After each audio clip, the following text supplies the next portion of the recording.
together. Let me grab my glasses. It says, there are several ways to represent data. Simple bar charts are representations of data where each bar is placed vertically or horizontally between two perpendicular axes, which identify the variables. The length of each bar is proportionate to the amount that it represents. Variation of the values in a bar chart show the extent to which they differ. The greatest variation is the difference between the smallest and the largest values. The least variation is the difference between the values that are closest to each other than the rest of the values. Now they give you an example. It says, example, statistics shows where the music industry made its sales in 2014. The music industry made the same amount of money from digital downloads as from physical formats, CDs and records.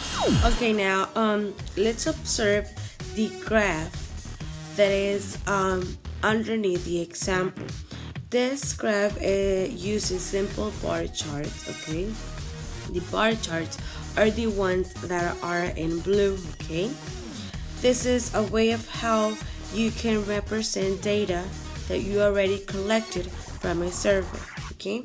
So now, let's observe it. It says global music industry sales 2014. You start by putting the main title of the problem or of the survey that you're going to analyze. After that, on the bottom part, underneath the bar charts that is colored in blue, you put the categories of this type of survey.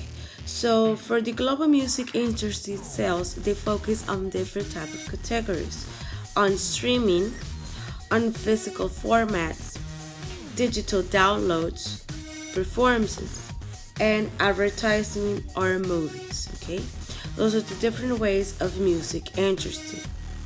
Now, according to this survey, the census that they made in a specific type of population, right here that they made in a company, on the left part of this graphic, you can see, like in lines, the percentage. It starts by 0, 20, 40, and 60%. That is like a amount, or it depends on the results that you have. If you have a result that is 120, then obviously you go continue by the multiplication of 2, and you continue on adding the percentage, okay? It all depends of your results. So this is a simple way of representing your data that you collected from a census, from a specific population. There's many ways, okay? You can make it in like in a cake form, in circle. It's called a graphic cake, but it's just in a circle. Later I will show you images and how can you represent different types of data that you already collected. Now let's finish this purple information. It says the greatest variation was between streaming and advertising movies, a difference of 50%, while the least variation was between performance and advertising movies, a difference of 4%. Now right here, the greatest variation is streaming and advertising movies, okay? There's a difference. Why? Because streaming has more percent than advertising and movies. On the other one, there's a less variation between performance and advertising. Why? Because you observe that performance has a little bit more percentage than advertising in movies. I think advertising has like 2 or 3 or 4, and performance it's like around like 10 or more. But you can see the difference between the two bar charts, okay? So now let's continue and Okay, guys, now I want you to observe these images that I found. The first one, it's really cool. It's a pie chart, or also called cake chart. It's another way how can you represent your information that you collected. Okay, and here it talks about a specific population. Let's try to analyze it and see how they organize the information according to what they surveyed. Okay, so let's start. Okay, this first one, like I mentioned, it's a pie chart or a cake chart diagram. So now let's observe it. Right here it says percent distribution of the Hispanic population by state 2010. From the information on confidentiality protection, and they right there they put the link of the resource where they got it. Okay, now if you observe, this cake or pie is distributed by different colors, different percentage, and different type of examples. First it says California with 27.8% of Hispanic people. Then comes Texas, another percent, 18. Florida, 8%. New York, 6%. Illinois, 4%. Arizona, 3.8%. New Jersey, 3.1. Colorado, 2.1. And other states, the other states have 25% with more amount of population of Hispanic people. In the bottom part, they also add the resources where they got it. So this is a way how you can also draw or put your information. It's a little bit different because the drawing is different from the other bar chart that you saw. Now let's observe this other type of pie chart. This one, if you see right here, you have three different colors: orange, navy blue, and green. Here they're talking about the population in Mexico, that people according to their profession or occupation.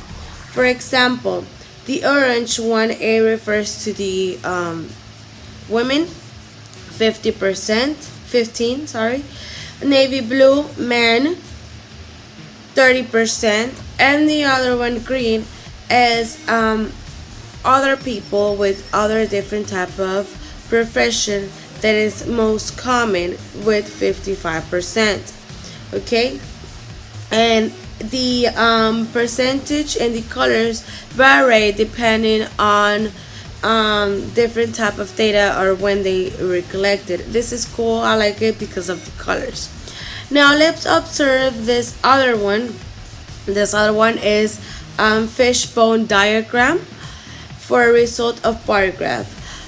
The bar graph, you can represent it like in the example in the book, or you can draw it as a fishbone. Over here they draw literally a fish, and it's cool because you draw a fish and then the little bars are like their spines. Okay, so right here you put the information where it says put your text. You put the information according to what you're going to census or your array, and over here the percentage, okay, as a result. There's this other one too that is really cool. It's a population pyramid. This is a pyramid, but it's a little bit bigger depending also of the information.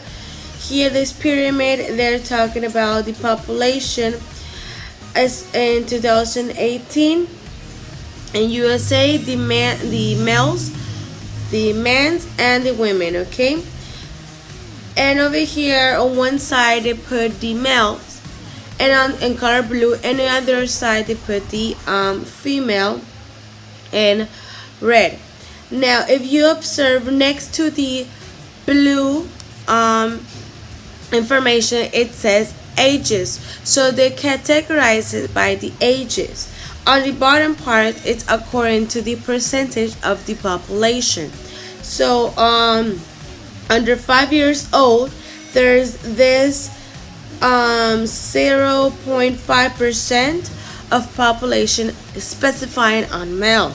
Now on female, under 5 years old, it's almost the same amount. Okay, and it's cool because you can continue and the period keeps on forming depending on the information. And the other part, you put like the total of the population, that will be 327 million. Okay, it's really cool, that part. Now there's this other pyramid. It says this pyramid, no, this is another way of how you can represent information. This is a bar chart. This one looks really similar to the one that you have in your book, but this one, the difference of this one is that it's like in 3D. Okay, here they're talking about readers that are more interested in what? In sports, business, population, healthcare, personal, or cinema. Okay, so, or crime, sorry.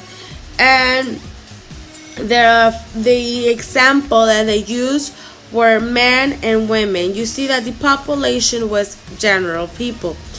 The population was men and women, and the examples would be sports, business. Okay, over here they give you this data that it says men, nearly 50% of individuals were sport, business, and population trends. Okay, so those are readers that like more that type of books. Okay, now over here there's this other bar chart. This bar chart is similar like the one in your book because this one is not 3D. Here they talk about the Toronto CMA population growth and the real average house price gains. Okay, this is a census to census totals. You see how they use census to grab information, they analyze it and pass it into different type of diagrams.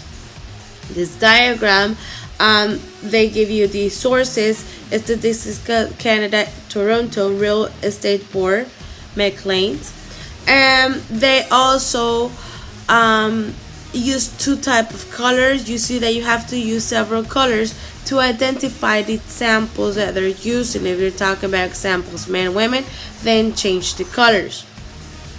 So how they put on the bottom part the percentage, and on the left part and vertically they put the number of people for population dollars for houses prices. So it's really cool how you can place all your information from a survey and different type of diagrams. They're really cool.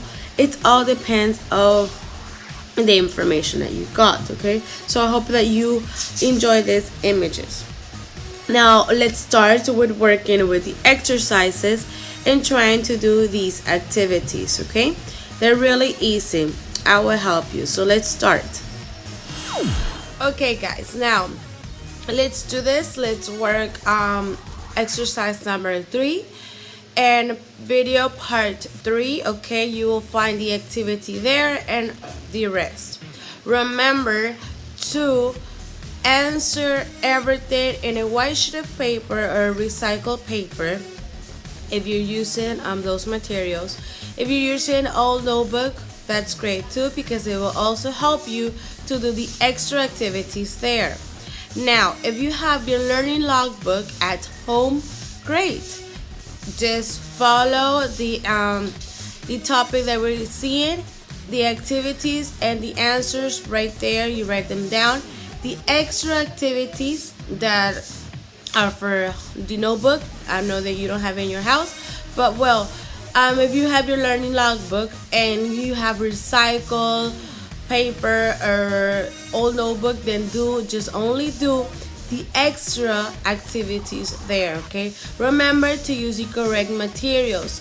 Use pen, pencils. Okay, please guys, try to work nice your handwriting. Okay, a nice handwriting that I can understand. Okay, and understand and see correctly your answers. Okay, see you on the next video, and I hope you like it and enjoy it. Okay.